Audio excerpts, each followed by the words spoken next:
जंगल में मुठभेड़, ठाए ठाए चली गोलियां, 17,000 से ज्यादा एनकाउंटर, मचा हड़कंप। उत्तर प्रदेश में लगातार एनकाउंटर हो रहा है और योगी आदित्यनाथ की तारीफ हो रही है, लेकिन विपक्ष को इससे तकलीफ हो रही है।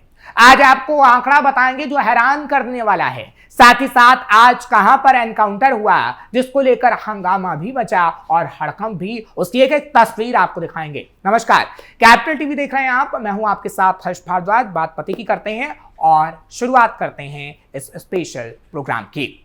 यूपी के अमरोहा में रजबपुर पुलिस ने कालाखेड़ा के जंगल में हुई मुठभेड़ के बाद 3 शातिर बदमाशों को गिरफ्तार किया है। पुलिस ने इनके कब्जे से 2 दिन पहले अगवा किए गए युवक दीपांशु को सकुशल बरामद कर लिया। घेराबंदी के दौरान बदमाशों ने पुलिस पर फायरिंग की, जिसकी जवाबी कार्रवाई में 2 बदमाश पैर में गोली लगने से घायल हुए हैं। पकड़े गए बदमाशों ने युवक को असली नोटों के बदले 3 गुना नकली करेंसी देने के जाल में फंसाकर अगवा किया था और परिजनों से 5 लाख रुपए की फिरौती मांग रहे थे। एसपी लखन सिंह यादव ने बताया कि तकरीबन रजबपुर क्षेत्र में मुस्तफापुर नवादा निवासी दीपांशु का अपहरण हुआ था, उसकी जानकारी हाथ से लगी थी। देर रात पुलिस को आरोपियों की लोकेशन कालाखेड़ा के जंगल में मिली। पुलिस की जवाबी फायरिंग में विजेंद्र सिंह प्रजापति और धर्मेंद्र घायल हो गए, जबकि उनके तीसरे साथी योगेश पाल को घेराबंदी कर दबोच दिया गया। गिरोह का चौथा सदस्य झम्मन अभी फरार है, इसकी जल्द गिरफ्तारी हो सकती है। 2 तमंचे और कारतूस बरामद। पुलिस ने मौके से घटना में प्रयुक्त कार, 2 तमंचे और कारतूस बरामद किए हैं। पुलिस पूछताछ में अपहरण की जो वजह सामने आई है वो चौंकाने वाली है। मुख्य आरोपी धर्मेंद्र ने दीपांशु को झांसा दिया था कि उसके पास ऐसे नकली नोट हैं जिन्हें बाजार में कोई नहीं पकड़ सकता।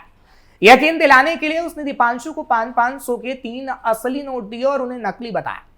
धर्मेंद्र ने उसे 1 लाख के बदले 3 लाख रुपए देने का लालच देकर रजबपुर बुलाया और वहीं से उसे अगवा कर लिया। शराब पी 2 गाड़ियां बदलकर घूमते रहे अपराधी। वहीं अपहरण के बाद बदमाश दीपांशु को लेकर रात भर घूमते रहे। पुलिस को चकमा देने के लिए उन्होंने रास्ते में गाड़ी बदली और बोलेरो की जगह फ्रोंक्स कार का इस्तेमाल किया।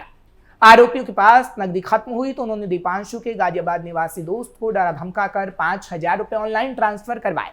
पुलिस के मुताबिक बदमाशों ने इन पैसों से रात भर शराब पी और उसका भुगतान दीपांशु के ही मोबाइल से किया। फिलहाल पुलिस फरार चौथे आरोपी को अभी भी तलाश कर रही है और जल्द वो गिरफ्तार हो सकता है। बरेली और बिजनौर के लोग बन चुके थे शिकार। इतना ही नहीं, मुठभेड़ में गिरफ्तार 3 बदमाशों का फिलहाल कोई आपराधिक रिकॉर्ड सामने तो नहीं आया। हालांकि पूछताछ के दौरान तीनों ने इसके पहले बरेली और बिजनौर में 2-3 युवाओं से 1-2 लाख रुपए की धोखाधड़ी करने को स्वीकारा है। पुलिस के मुताबिक नकली नोटों का लालच देकर यह गिरोह युवाओं को अपने जाल में फंसाता था। रकम लेने के बाद नकली नोट देने के लिए समय ले लेते थे और बाद में पूरी रकम हड़प लिया करते थे, क्योंकि मामला नकली नोटों से जुड़ा होता था। लिहाजा पीड़ित शिकायत लेकर पुलिस तक जाने में झिझकते थे। इसी बीच इन लोगों ने अब दीपांशु को अपना शिकार बनाने का प्रयास किया, लेकिन उसने 1 लाख रुपए देने से पहले 3 लाख रुपए की मांग की। इसी जिद पर बात बिगड़ गई। करीब 15 मिनट तक चली बहस के दौरान बोलेरो सवार लोगों ने पैसे हड़पने के लिए दीपांशु को अगवा कर लिया। बताया जा रहा है कि फरार आरोपी झम्मन गाजियाबाद में ठेकेदारी करता था और पुलिस उसे ढूंढने के लिए कई टीम अब तक लगा चुकी है। हालांकि इन्होंने कई और लोगों से भी फिरौती ली थी, क्योंकि अभी जो फिरौती का मामला सामने आया है उसमें पुलिस गहनता से जांच कर रही है और जिनका अपहरण हुआ उनके परिवार वालों से जब पूछताछ की गई तो परिवार ने कहा कि एक कॉल उन्हें पहले भी आया था। यानी अब एनकाउंटर हो चुका है इस आरोपी का और ऐसे कई और एनकाउंटर हुए हैं, लेकिन यह हाल ही में हुआ एनकाउंटर हमने आपको बताया। अब आपको उस आंकड़े के बारे में भी बताते हैं जो सामने आए तो अखिलेश का मुंह बन गया, क्योंकि उत्तर प्रदेश विधानसभा चुनाव 2027 में अब कुछ ही महीने का वक्त बचा है। मुख्यमंत्री योगी आदित्यनाथ की सरकार की सबसे बड़ी उपलब्धि सख्त लॉ एंड ऑर्डर को माना जा रहा है। रोजाना एनकाउंटर हो रहा है और एनकाउंटर की तस्वीर हमने आपको दिखाई, लेकिन चुनाव से पहले उत्तर प्रदेश में एनकाउंटर का आंकड़ा सामने आया तो हड़कंप मच गया, जिससे साफ तौर पर दिखा कि 2017 में योगी आदित्यनाथ की सरकार बनने के बाद से पूरे उत्तर प्रदेश में हर रोज कम से कम 5 एनकाउंटर हुए हैं। हड़कंप विपक्षी खेमे में मचा है, क्योंकि आंकड़ों में बताया गया है कि 2017 से अब तक उत्तर प्रदेश में 17,043 एनकाउंटर हुए। यूपी पुलिस के आंकड़े बताते हैं कि एनकाउंटरों में 18 पुलिस वालों की मौत भी हुई है, हालांकि 1,852 घायल हुए हैं। एनकाउंटरों में 289 खूंखार अपराधी ढेर हुए। बड़े अभियानों में 34,253 गिरफ्तारियां की। मेरठ जोन में सबसे ज्यादा 4,813 एनकाउंटर हुए। एनकाउंटर करने में वाराणसी जोन दूसरे नंबर पर रहा। योगी के गोरखपुर जोन में 699 मुठभेड़ों में 8 मारे गए। तमाम एनकाउंटर का पैटर्न एक जैसा। हालांकि उत्तर प्रदेश में योगी राज में जितने भी एनकाउंटर हुए इसमें से ज्यादातर गोलीबारी की घटनाओं का क्रम एक जैसा ही रहा है। संदिग्धों ने पुलिस पर गोली चलाई, भागने की कोशिश की और जवाबी गोलीबारी में पैर में गोली मार दी गई, यानी आरोपी भागता है तो पुलिस गोली मारती है।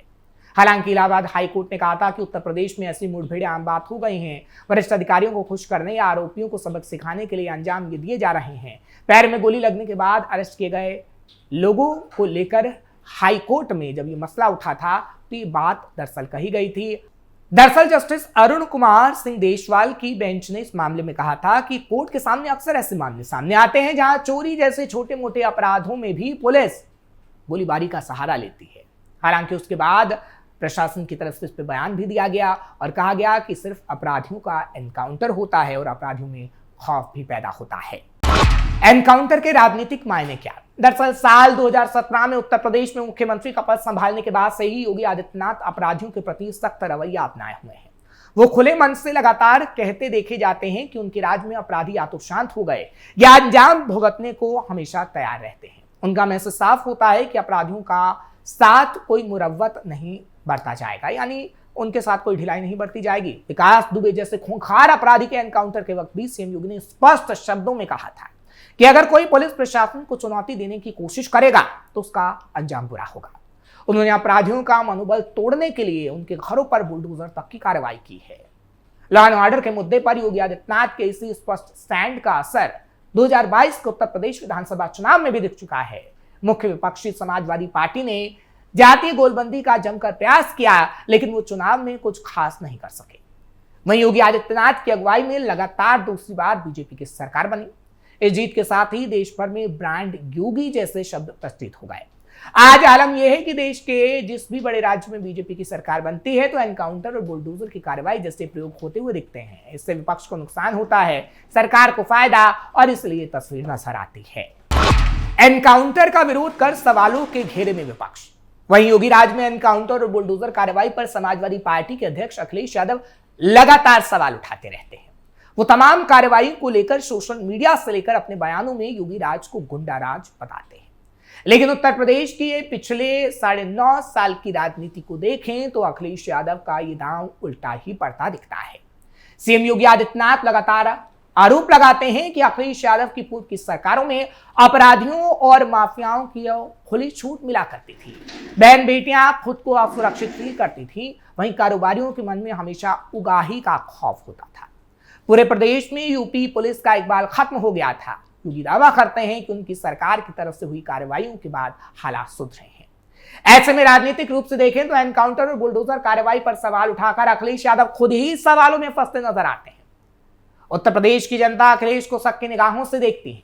नैरेटिव यही है कि अपराधियों के खिलाफ कार्रवाई का अखिलेश यादव विरोध क्यों कर रहे हैं। लोगों के मन में और खासकर महिलाएं जात धर्म के ऊपर उठकर सीएम योगी के साथ खड़ी दिखती हैं और योगी भी सपा के काले कारनामे समय समय पर बताते रहे हैं।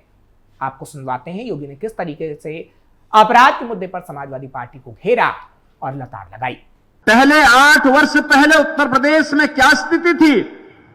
पहले प्रदेश में होता था जाति के नाम पे लड़ाओ, भाषा और क्षेत्र के नाम पर बांटो, तुष्टीकरण की नीति पर चल करके अराजकता पैदा करो, उत्तर प्रदेश के सामने पहचान का संकट पैदा करो, वैमनस्यता पैदा करके उत्तर प्रदेश में कर्फ्यू जैसा माहौल पैदा करो। यही पिछली सरकारों की सोच थी। यही तो सपा और कांग्रेस करती थी। यही वे दल करते थे जिन्हें सत्ता में जमाने का अवसर मिला प्राप्त हुआ। जाति पाति में लड़ाते थे, अराजकता फैलाते थे, गुंडागिर्दी पैदा करके व्यापारी की प्रॉपर्टी पर और गरीब की जमीन पर कब्जा करना ये अपना जन्मसिद्ध अधिकार समझते थे। और जब डबल इंजन की सरकार आई तो आपने देखा होगा जो एक कब्जा करने वाले थे इनकी कमर को हमने सीधी करने का काम कर दिया है और इतनी कुटाई उनकी हुई है कि अब उसके ऊपर फैक्ट्री का निर्माण हम लोग कर रहे हैं। माफिया गायब हो गया, कर्फ्यू गायब, दंगे बंद, अराजकता बंद, उपद्रव का प्रदेश अब उत्तर प्रदेश उत्सव का प्रदेश बन गया है। फिलहाल आपने सुना कि योगी आदित्यनाथ क्या कुछ कहते हैं और जो हमने आंकड़े दिखाए हैं वो इस बात के सबूत हैं कि किस तरीके से अपराधियों में खौफ पैदा हो रहा है और आगे आने वाले समय में एनकाउंटर एक्शन यूं ही जारी रहने वाला है, क्योंकि योगी आदित्यनाथ दावा कर रहे हैं कि आगे आने वाले समय में उत्तर प्रदेश विकास की ओर अग्रसर होगा, अपराधियों में खौफ पैदा होगा। हालांकि इस पर राजनीति तो होगी जिसकी तस्वीर हम आपको दिखाते रहे हैं, लेकिन इतना जरूर है कि उत्तर प्रदेश में अपराधियों में जब खौफ पैदा हो रहा है तो उत्तर प्रदेश अपराध मुक्त बनता जा रहा है। आपको ये खबर कैसे लगी कमेंट सेक्शन में जरूर बताएं। खबर को लाइक शेयर करें, कैपिटल टीवी को सब्सक्राइब करना मत भूलिएगा।